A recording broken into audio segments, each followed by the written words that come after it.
Major ডালিম বলছি। অদ্য সকাল হতে খন্দকার মুশতাক আহমদের বলিষ্ঠ নেতৃত্বে সামরিক বাহিনী ক্ষমতা দখল করিয়াছে। শেখ মুজিব ও তার খুনি দুর্নীতিবাজ সরকারকে উৎখাত করা হইয়াছে। এখন হতে সারা দেশে সামরিক আইন জারি করা হলো। আপনারা সবাই আমাদের সাথে সহযোগিতা করুন। আপনারা নিশ্চিন্ত থাকুন, কোনো অসুবিধা আপনাদের হইবে না। বাংলাদেশ জিন্দাবাদ। 1975-এর 15ই আগস্ট ইথারে ভাইসা আসা এই বজ্র নির্ঘোষ শুনছিল দেশবাসী। প্রবল প্রতাপশালী শেখ মুজিবের শাসনের অবসান হয়েছে, সারা দেশে কারফিউ জারি হয়েছে। কিন্তু কি অবাক ব্যাপার, কারফিউ ভেঙে দলে দলে উৎফুল্ল জনতা নেমে আসছে রাস্তায়। চারিদিকে মুক্তির আনন্দ, এক বর্বর স্বৈরাচারের পতন হয়েছে। তারপর সন্ধ্যাবেলা খন্দকার মোস্তাকের পাশে কোমরে রিভলভার গুজে যেই অফিসার শপথ নেওয়াতে যাচ্ছেন তিনিই ছিলেন মেজর ডালিম। মেজর ডালিম রাতারাতি হয়ে উঠছিলেন নায়ক, সাহসের প্রতিমূর্তি।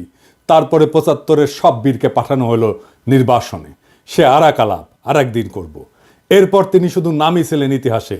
ওনার সাথে আমার প্রথম যোগাযোগ হয় 2019-এ প্যারিসে আসার পরে। ওনার সাথে চ্যাটিং হতো। ওনার একটা ফেবু আইডি ছিল ফ্যালকন আইজ নামে। নানা বিষয় আলাপ হইতো, ব্যাপক পড়াশোনায় ভদ্রলোকের। আমার সাথে ফোনে বা ভিডিওতে কখনো কথা হয়নি, তবে আমার ঘনিষ্ঠ সার্কেলের অনেকের সাথেই নিয়মিত কথা হইতো। আমি কথা বলতে চাইছিলাম, উত্তরে বলছিলেন বলবো সময় হইলেই। আমার স্বাধীনতা উত্তর বাংলাদেশ বইটা প্রকাশিত হইলে পড়তে চাইছিলেন, আমি পাঠাইছিলাম সুইডেনে ওনার এক শিষ্যের কাছে। উনি বই পাইয়া বই হাতে ছবি পাঠাইছিলেন, এটা নিশ্চিত করতে যে ওনার কাছে পৌঁছাইছে। আমি আমার সার্কেলে ওনারে বড় ভাই বলে ডাকতাম। জিজ্ঞেস করতাম, বড় ভাই কেমন আছেন, কি বলেন। কোনো রাজনৈতিক পরিস্থিতিতে জানতে চাইতাম বড় ভাইয়ের রিডিং কি। একটা সময় খেয়াল করলাম উনি ভুলে যাইতেছেন জিনিসপত্র, ডাক্তারি ভাষায় যাকে বলে কগনিটিভ ডিজিজ। তখন থেকে ওনাকে বলতে শুরু করলাম বুড়া।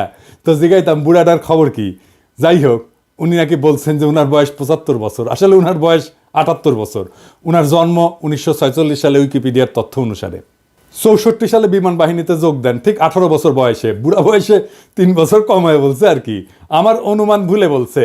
এপিসোডের স্ক্রিপ্ট লিখতে লিখতে ওনার ছবিটা খুঁজতেছিলাম, যে ছবিটা দেখাইলাম আমার বই হাতে, ছবিটা পাইতেছিলাম না। তো সুইডেনের বাইরে ফোন দিলাম, তো উনিও খুঁজতেছেন। এর মধ্যে বুড়া ফোন দিছে ওই সুইডেনের বাইরে। তো উনি যখন জানলেন যে আমি লাইনে আছি, উনি স্পিকারে দিলেন, আমি শুনতেছি। উনি বলতেছেন, আমাদের দুইজনকে স্পিকারে দিলেন। উনি জিজ্ঞেস করলেন পিনাকি কি দেখছে আমার লাইভ। আমি বললাম হ দেখছি বড় ভাই। তো সুইডেনের বড় ভাই ওনারা বলতেছেন, আপনি পিনাকির বই হাতে একটা ছবি তুলছিলেন না, আছে ওইটা। আমি শুনতেছি। তো বুড়া বলতেছে, পিনাকি বই লিখছে নাকি, কই আমি তো দেখি নাই। তো রিসেন্ট মেমোরি নাই হয়ে যাইতেছে, আর্লি সাইন অফ আলঝেইমার্স। যাই হোক, বুড়া আমাদের মাঝে আরো অনেকদিন বাইচা থাকেন। ওনার লাইভ এপিসোড করছে ইলিয়াস। এইটাই সম্ভবত বাংলাদেশের মানুষের সর্বোচ্চ দেখা লাইভ। ইউটিউবে একসঙ্গে সর্বাধিক সংখ্যক দর্শকের লাইভ স্ট্রিমের রেকর্ডটা 8 মিলিয়ন। তবে এইটা বাংলা ইউটিউবের সর্বোচ্চ, এটা নিঃসন্দেহ। এবং আমার মনে হয় এই রেকর্ড আর কেউ কখনো ভাঙতে পারবে না। এইবার আসেন এপিসোডের প্রসঙ্গে।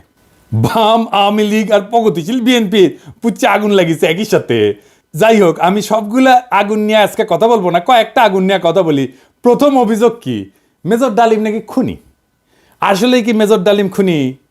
আসলে না খুঁজে দেখি। বিপ্লবী এবং সৈনিকদের খুনি বলা যায় না, কারণ তাদের কর্মকাণ্ড এবং উদ্দেশ্য সাধারণ অপরাধীর সাথে তুলনা করা যায় না। আদালত যখন প্রাণ নেয় সেটাকে খুন বলা যায়? একজন সৈনিক যখন দেশের শত্রুকে হত্যা করে সেটাকে অপরাধমূলক কাজ? একজন নারী যখন তার ধর্ষককে হত্যা করে ফেলে ধর্ষণের সময়, সেটাকে অপরাধ না? সেটা না। কেন না? এর কয়েকটা কারণ আছে, বুঝে দেখি। 1 নম্বর কারণ, নৈতিক পার্থক্য, মোরাল জাস্টিফিকেশন। বিপ্লবীরা সাধারণত বিদ্যমান শাসন ব্যবস্থার অন্যায় বা নিপীড়নের বিরুদ্ধে সংগ্রাম করে। তাদের কর্মকাণ্ড একটা বৃহত্তর সামাজিক এবং রাজনৈতিক পরিবর্তনের উদ্দেশ্যে পরিচালিত হয়, বৃহত্তর স্বার্থে। নৈতিক দৃষ্টিকোণ থেকে এটা ন্যায় যুদ্ধ, জাস্ট ওয়ার, এই ধারণার সাথে সম্পর্কিত। সৈনিকেরাও একটা প্রতিষ্ঠিত রাষ্ট্র বা আদর্শ রক্ষার জন্য কর্তব্য পালন করেন। 2 নাম্বার, উদ্দেশ্যের মাহাত্ম্য। এটাকে ইংরেজিতে বলে এন্ডস ভার্সেস মিনস। বিপ্লবী বা সৈনিকদের কর্মকাণ্ডের উদ্দেশ্য ব্যক্তিগত স্বার্থ না, বরং এটা বৃহত্তর সমাজ জাতির জন্য। দার্শনিক ইমানুয়েল কান্ট বা জন স্টুয়ার্ট মিলের মতবাদে উদ্দেশ্যের গুরুত্ব এবং প্রভাব নিয়ে আলোচনা আছে। মিলের উপযোগবাদ বলে একটা তত্ত্ব আছে। এটা অনুযায়ী যদি একটা কর্ম বৃহত্তর জনগণের কল্যাণে হয় তবে সেটা নৈতিকভাবে গ্রহণযোগ্য। 3 নাম্বার, সমাজের দৃষ্টিভঙ্গি বা পারসেপশন বাই সোসাইটি। সমাজ সাধারণত সৈনিকদের রক্ষক এবং বিপ্লবীদের ন্যায়ের প্রতীক হিসাবে দেখে। সময়ের সঙ্গে অনেক বিপ্লবীকে নায়ক হিসেবে স্বীকৃতি দেওয়া হয়। এটার আইনি ব্যাখ্যাও আছে। এক নম্বর হইতেছে যে লেজিটিমেসি অফ অ্যাকশন, মানে রাষ্ট্রীয় বৈধতা। সৈনিকদের কর্মকাণ্ড রাষ্ট্রীয় আদেশের আওতায় ঘটে। আন্তর্জাতিক আইন অনুযায়ী যুদ্ধ বা প্রতিরক্ষায় হত্যা বৈধ, যদি তা যুদ্ধের আইন মেনে চলে। 2 নম্বর হচ্ছে রাজনৈতিক লড়াই বনাম অপরাধ, পলিটিক্যাল স্ট্রাগল ভার্সেস ক্রাইম। বিপ্লবীরা সবসময় বিদ্যমান আইন ভঙ্গ করে। বিপ্লব বা অভ্যুত্থান বিদ্যমান আইনের উপরে। সেই জন্যে বিপ্লবীদের কর্মকাণ্ডকে অপরাধ হিসেবে বিবেচনা করা যায় না, কারণ আইন এটা সংজ্ঞায়িত করে বা ডিফাইন করে অপরাধ, আর বিপ্লব এটার উপরে। তা উপরে থেকে এই অপরাধের ডেফিনেশন তো বিপ্লব গ্রহণ করবে না। জুলাই বিপ্লবে পুলিশ নিহত হয়েছিল, মারা গেছিল, মেরে ফেলা হয়েছিল, এটা অপরাধমূলক কাজ না, এটা বিপ্লবী সহিংসতা। এই জন্যই এই হত্যার বিচার করা যাবে না, কারণ বিপ্লব অভ্যুত্থান আদালত বা আইনের চাইতে বড়। যদি পুলিশ হত্যার বিচার হয় তাহলে ধরে নেবেন বিপ্লব পরাজিত। 15ই আগস্টের বিপ্লব পরাজিত হয়েছিল জন্যই আগস্ট বিপ্লবের নায়কদের বিচার এবং ফাঁসি হয়েছিল। 3 নম্বর হইতেছে যে ইচ্ছাকৃত হত্যা বনাম কর্তব্য, ইন্টেনশনাল কিলিং ভার্সেস ডিউটি। সাধারণ অপরাধী ব্যক্তিগত স্বার্থে হত্যা করে, অন্যদিকে সৈনিকেরা যুদ্ধক্ষেত্রে এবং বিপ্লবীরা সামাজিক রাজনৈতিক কাঠামো এবং বিদ্যমান ব্যবস্থা বদলের উদ্দেশ্যে কাজ করে এবং এর ক্ষেত্রে বিপ্লবী সহিংসতা হয়। এইটা তাদের কাজকে ইচ্ছাকৃত হত্যাকাণ্ড থেকে আলাদা করে। সেই জন্যই তাদের কাজগুলোকে ইচ্ছাকৃত হত্যাকাণ্ড থেকে আলাদা হয়ে যায়। শেখ মুজিবকে কেউ খুন করেনি, সে অভ্যুত্থানে নিহত। তার পরিবারের সদস্যদের কেউ খুন করেনি, তারাও অভ্যুত্থানে নিহত।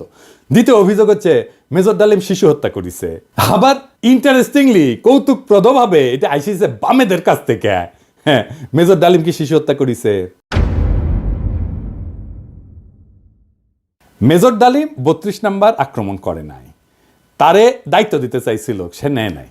কারণ মুজিব পরিবারের সাথে তার একটা ব্যক্তিগত পারিবারিক সম্পর্ক ছিল। সে গেছিল মুজিবের ভগ্নিপতি আব্দুর রব শেরনিয়াবাতের বাসায়। সেখানে তার 14 বছরের বয়সী মেয়ে বেবি, 12 বছরের বয়সী ছেলে আরিফ এবং 4 বছর বয়সের নাতি সুকান্ত আব্দুল্লাহ, যেটা আবুল হাসনাত আব্দুল্লাহর ছেলে, ও মারা যায়। আবুল হাসনাত আব্দুল্লাহ হারামজাদাটা পানির ট্যাঙ্কে লুকেছিল, বেঁচে যায়। কিন্তু কথা হইতেছে বাড়ির নারী আর শিশুদের বন্দুকের মুখে ফেলায় পানির ট্যাঙ্কে লুকেছিল কেন হারামজাদাটা? ওইটা জয় বাংলা হইলে তো আরো সুবিধা হইল নি। যাই হোক, এবার আসেন দেখি মহান বিপ্লবের সময় শিশুদেরকে হত্যা করা হয়েছিল যতগুলো বিপ্লব হয়েছে ইতিহাসে, যেগুলোর নাম জানি আমরা, যেগুলো নিয়ে কাইত হয়ে পড়ে যায় বিপ্লবীরা। আসেন সেটা দেখি। ফরাসি বিপ্লবের সময় লুই শার্লস, যাকে লুই সপ্তদশ বলা হয়, মানে রাজা ষোড়শ লুই এবং মেরি আতরনাথের ছোট ছেলে, বন্দি অবস্থায় খাইতে না দিয়ে কারাগারে রেখা মৃত্যুর দিকে ঠেলে দেওয়া হয়। যখন তার মৃতদেহ বের করা হচ্ছিল তার শরীরে কোনো মাংস ছিল না, কঙ্কালের উপরে চামড়া। বিপ্লবীরা হত্যা করবে না, কারণ তাদের পবিত্রতা নষ্ট হবে, কিন্তু খাইতে না দিয়া দিনের পর দিন কষ্ট দিয়া মেরে ফেলা যাবে। তো ফরাসি বিপ্লব নিয়ে আধিখ্যাত তো করে সবাই, আবার রুশ বিপ্লব নিয়ে তো বামেরা কাইত হয়ে পড়ে যায় না? যে বামেরা কবে তাদেরকে কইবেন এটা, যে রাশিয়ার জার দ্বিতীয় নিকোলাস এবং তার পরিবারের সদস্যদের বন্দি করে কমিউনিস্টরা। জার কিন্তু তখন ক্ষমতায় না, জারের ক্ষমতা অনেক আগেই চলে গেছে। কমিউনিস্টরা কিন্তু জারের কাছ থেকে ক্ষমতা নেয়নি। কমিউনিস্টরা কেরেনস্কি সরকারকে উৎখাত করে ক্ষমতা নিয়েছে, মানে লেনিন। ক্ষমতা নেওয়ার পরে 18 সালের 17 জুলাই একসাথে হত্যা করে এই জারের পরিবারকে, তার স্ত্রী আলেকজান্দ্রা এবং তাদের 5 সন্তান, অলগা, তাতিয়ানা, মারিয়া, আনাস্তাসিয়া এবং অ্যালেক্সি। লেনিন মনে করছিল জারের পরিবার যদি বাইসে থাকে তাহলে তারা রাজতন্ত্র পুনরুদ্ধারের জন্য কাজ করতে পারে। এই জন্য পুরা পরিবারকে হত্যা করার সিদ্ধান্ত নেওয়া হয়। পরিবারের সকল সদস্যদেরকে কমিউনিস্ট বিপ্লবীরা গুলি করে হত্যা করে, পরে তাদের মৃতদেহ অ্যাসিড দিয়ে বিকৃত করে মাটিতে পুঁতে ফেলা হয়। এর মধ্যে আনাস্তাসিয়া নিকোলায়েভনার এর বয়স ছিল 17 বছর, আর অ্যালেক্সি নিকোলায়েভিচের বয়স ছিল মাত্র 13 বছর। দুই ক্ষেত্রেই প্ল্যান করে মারা হয়েছে অনেক পরে। 15ই আগস্টে শিশুরা মারা গেছে কোল্যাটারাল ড্যামেজে, প্ল্যান করা হয়নি যে শিশুদের মারা হবে। এখন আমরা যদি বলি মেজর ডালিমেরা তো শিখেছে ফরাসি আর রুশ বিপ্লব থেকে, উত্তর আছে আগে বামেরা লেনিনের বিচার করুক, ফ্রেঞ্চ রেভলিউশনের বিপ্লবীদের বিচার করুক, জবাব আনুক, আমরা তারপরে জবাব দেব। এখন অনেকের মনে প্রশ্ন এসছে যে মেজর ডালিম কি তাহলে দেশে ফিরবেন বা ফিরতে পারবেন? আমাকে সুইডেনের ভাই, বড় ভাই, যিনি মেজর ডালিমের শিষ্য, উনি বলছেন ওনারে তো দেশে আনা দরকার, উনি অবশ্যই দেশে আসবেন। আমরা নতুন সংবিধান লিখলে 15ই আগস্টকে বিপ্লবী অভ্যুত্থানের মর্যাদা দেব। আগের রায় বিচার সবকিছু ইনভ্যালিড হয়ে যাবে। তিনি তখনই বীরের বেশে দেশে ফিরবেন। 24-এর বিপ্লব যারা নির্মাণ করছে তাদের অনেকেরই আইডল ছিলেন মেজর ডালিম, অন্তত আমার তো ছিলেনই। ওনার নাম আমরা আকাশে লিখে রাখবো ঈসা খান তিতুমির, হাজী শরীয়তুল্লাহর সাথে। বাংলাদেশে যতবার জালেম আসবে ততবার মেজর ডালিমেরা জন্মাবে। কখনো তাদের নাম হবে আবু সাইদ, কখনো তাদের নাম হবে মীর মুগ্ধ, কখনো তাদের নাম হবে ওয়াসিম, আনাস। আমরা এক একটা তারার নাম দেব এই বীরদের নামে। 24-এর বিপ্লব একটা প্রকৃত বিপ্লব হয়ে উঠবে যদি আমরা নতুন সংবিধান লিখে মেজর ডালিমকে দেশে ফিরে আনতে পারি। সেই দিন হবে বিপ্লবের প্রকৃত বিজয়। ইনকিলাব জিন্দাবাদ।